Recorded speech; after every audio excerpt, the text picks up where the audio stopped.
ইউনূস তার মুখোশ কি ক্রমশ খুলছে? কারণ ইউনূসের বিরুদ্ধে বিস্ফোরক মিনি জঙ্গি ওসমান হাদির ভাই। আপনি হাদিকে খুন করেছেন আর এখন নির্বাচনকে লাইনচ্যুত করতে চান, এমন ভাবেই তোপ দেখেছেন ওসমান হাদির ভাই। শোনাবো কি বলছেন ওসমান হাদির ভাই।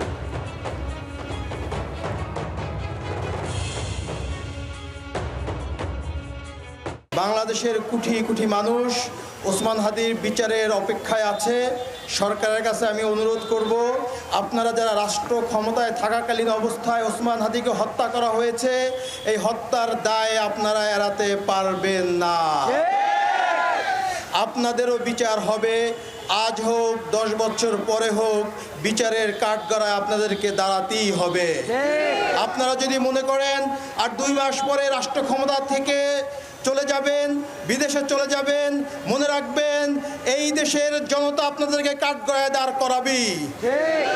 তাই সরকারকে অনুরোধ করব, দ্রুত খুনিদেরকে আমাদের সামনে উপস্থাপন করুন।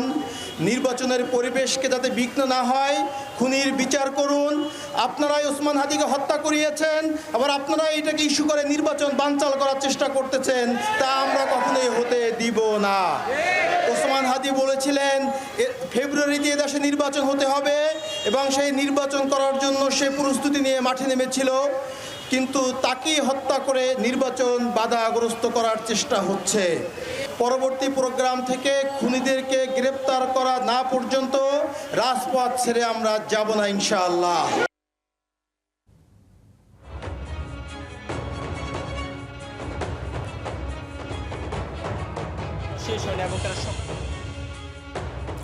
একদিকে মোহাম্মদ ইউনূস তার মুখোশ ক্রমশ খুলে আসছে আর অন্যদিকে ঘরে বাইরে তার চাপও বাড়ছে। ইউনূসকে চিঠি আমেরিকার বিদেশ বিষয়ক কমিটির, সব রাজনৈতিক দলের অংশগ্রহণ নিশ্চিত করুন, কোনো দলের সব কর্মসূচি নিষিদ্ধ করায় আমরা উদ্বিগ্ন। কোনো দল তার যদি সব কর্মসূচি আপনারা নিষিদ্ধ করে দেন তাহলে সেটা আমাদের উদ্বিগ্ন করছে। মানুষের পছন্দ মতো বেছে নেওয়ার অধিকার আছে, আইনসম্মতভাবে ব্যবস্থা নিন, লেখা রয়েছে মার্কিন এই চিঠিতে। সেই চিঠির কপি এই মুহূর্তে তুলে ধরছে জি 24 ঘন্টা আপনাদের সামনে। ক্রমশ চাপ বাড়ছে মোহাম্মদ ইউনূসের। আপনারা জানেন যে মোহাম্মদ ইউনূস তিনি এই কথা মার্কিন দূতদের জানিয়েছিলেন যে তিনি ফেব্রুয়ারির 12 তারিখে দেশের নির্বাচন করাবেন, নির্বাচন হবে। আর এরই মধ্যে ইউনূসকে চিঠি দিল আমেরিকার বিদেশ বিষয়ক কমিটি। এই নিয়ে আমরা কথা বলবো। মৌমিতা চক্রবর্তী আমাদের প্রতিনিধি সরাসরি রয়েছেন আমাদের সঙ্গে। মৌমিতার কাছ থেকে আরো বিস্তারিত আমরা জানবো। মৌমিতা, ঘরে বাইরে মোহাম্মদ ইউনূস তার চাপ ক্রমশ বাড়ছে। একদিকে আমেরিকার মার্কিন দূতদের তিনি যখন ভাঙা কাঁসরের মতো বাজিয়ে চলেছিলেন তাদের কানের কাছে যে তিনি সত্তর নির্বাচন করাবেন, তারই মধ্যে নির্বাচন নিয়ে এবার তাকে চিঠি দিল আমেরিকার বিদেশ বিষয়ক কমিটি।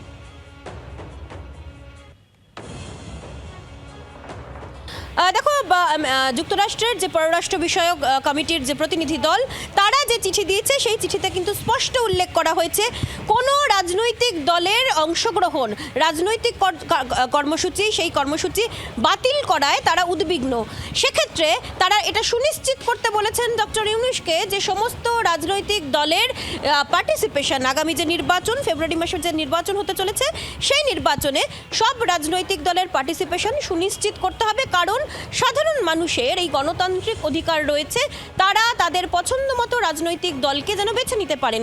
এক্ষেত্রে কারুর কাছে এটা অজানা নয়, বাংলাদেশে এই মুহূর্তে নিষিদ্ধ হয়ে রয়েছে যে সংগঠন, সেই সংগঠনের নাম আওয়ামী লীগ। আর এই আওয়ামী লীগের পক্ষে এখনো পর্যন্ত সংখ্যাগরিষ্ঠের মতামত রয়েছে।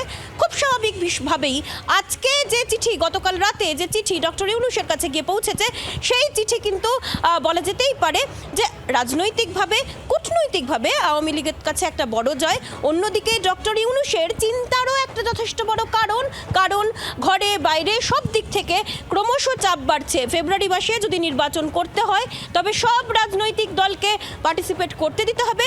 গণতান্ত্রিক উপায়ে যদি নির্বাচন করার কথা, যেটা ডক্টর ইউনূস তিনি বলছেন, সেক্ষেত্রে সমস্ত রাজনৈতিক দলের পার্টিসিপেশন ছাড়া এটা গণতান্ত্রিক উপায়ে বৈধভাবে করা যে সম্ভব না, তা বুঝিয়ে দিয়েছে যুক্তরাষ্ট্রের এই পররাষ্ট্র কমিটি।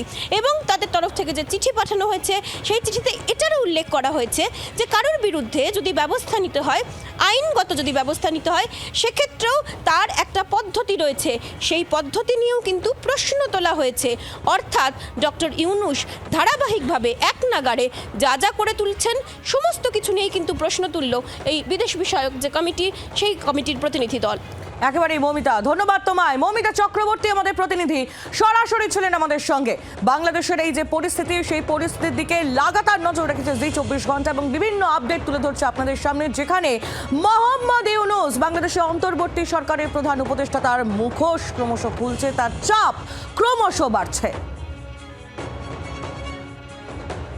বাংলাদেশকে ক্রমশ রোগ স্টেট বা দুর্বৃত্তদের দেশে পরিণত হচ্ছে। আর অরাজকতার বাংলাদেশে এই মুহূর্তে মোহাম্মদ ইউনূস ভার্সেস হাদির সংগঠন। ইউনূসের ওপর চাপ বাড়িয়ে মিনি টেররিস্ট হাদির দল ইনকিলাব মঞ্চ তাদের নেতা একেবারে চরম হুঁশিয়ারি দিচ্ছেন। তিনি বলছেন যে হাদির খুনিকে ধরতে ব্যর্থ ইউনূস প্রশাসন। ঠিক এভাবেই তো ইনকিলাব মঞ্চের নেতার হাদির খুনিকে না ধরা পর্যন্ত ভোটই হতে দেব না দেশে, এমনই হুঁশিয়ারি দিয়েছেন সেই নেতা। শোনাবো তার বক্তব্য। সরকার চিন্তা করতেছে ইনকিলাব মঞ্চের মাথায় লবণ রেখে বড়ই খাবে, সেটা হতে দেওয়া যাবে না। আমার ভাই গেছে, আন্দোলন চলবে, কিন্তু হাদি ভাই কখনো কোনোদিন এই 16 মাসে একটা আন্দোলনে একটা কোনো কিছু ভাঙচুর করতে আমাদের সেই শিক্ষা দেয় নাই। এর মানে এই না আমরা চুপ করে বসে থাকবো।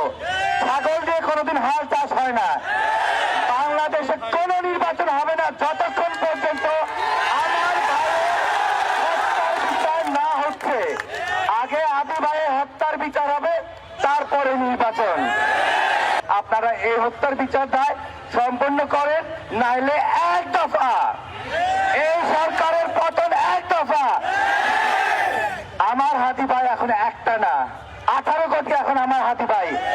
সরকার যদি নিজের গতি ঠিক রাখতে চান, নির্বাচন এজেন্ডা ঠিক রাখতে চান, সবার আগে অতি দ্রুত ট্রাইব্যুনাল গঠন করে এই হত্যার বিচার দায় কমপ্লিট করেন, তারপরে নির্বাচন। বাংলার আওয়াজ, বাঙালির আবেগ, জি 24 ঘন্টা।